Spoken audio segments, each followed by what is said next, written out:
Hello guys! Welcome back to VClass. This is Teacher Jackie. Today, gusto kong sagutin yung tanong, paano ko nga ba ginagawa ang aking thumbnails sa mga videos na ina-upload ko sa YouTube?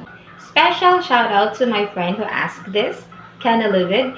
And if you happen to like his content, he is very brave in sharing his opinion. You can subscribe and support his channel as well.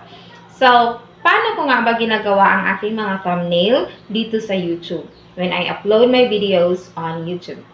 First, you're going to download and install the app YouTube Studio because that is where you are going to access the facilities para ma-change natin yung thumbnail so that we can have unique thumbnail for the videos that we publish. You can have it in Google Play Store and just install it. It's easy as that. That is if you are going to use your mobile. So at this time, magpo-focus muna tayo using our mobile phone. First, let us define what thumbnail is. Thumbnail, yung picture na nakikita mo kapag ka nag-scroll ka and you are watching some videos on YouTube. Ang pinakaunang makikita mo ay ang thumbnail. Yung picture kung saan makikita mo kung ano ang laman ng isang video. Your thumbnail will actually help na makita ng mga prospect audience mo kung ano ang nilalaman ng iyong content. So, your thumbnail should not be deceiving and your thumbnail should be realistic.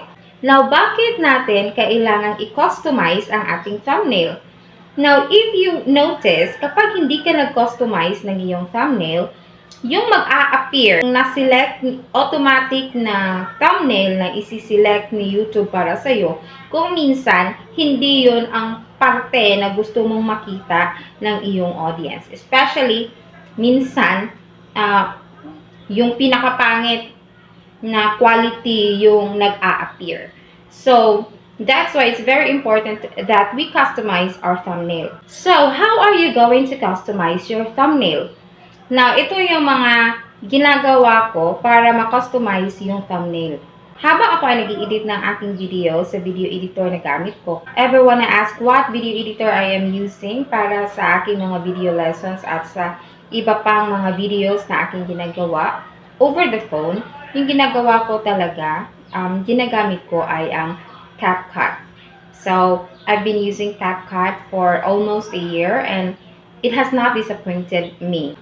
What happened is, while editing, nahanap ko yung pinakamagandang laman ng content ko or maybe the best portion that will actually give a glimpse of what my content is all about.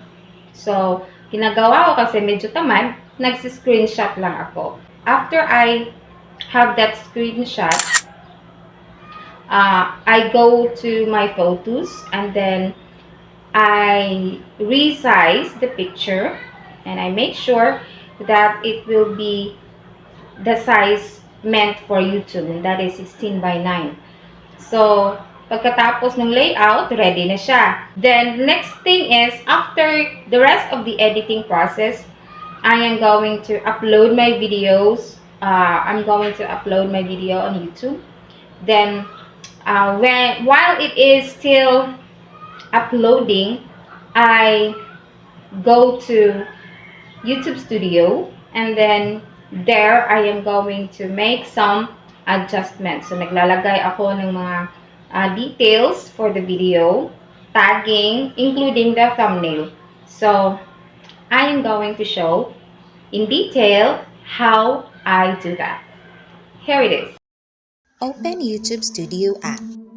If it is your first time, log into your YouTube account. Go to Content, choose the video you want to customize. Click the pencil button. Click the pencil button once again. Now you click Change. Choose from the photos the thumbnail you have created. Click Select. Click Save and remember that only Jesus can save. thumbnail is customized. So, I hope na nakuha niyo kung paano ko ginagawa ang aking mga thumbnail at paano ko ito na-customize doon sa YouTube Studio. So, that's it for today. I hope that you have learned something from me. This is Teacher Jackie for VClass. Bye-bye!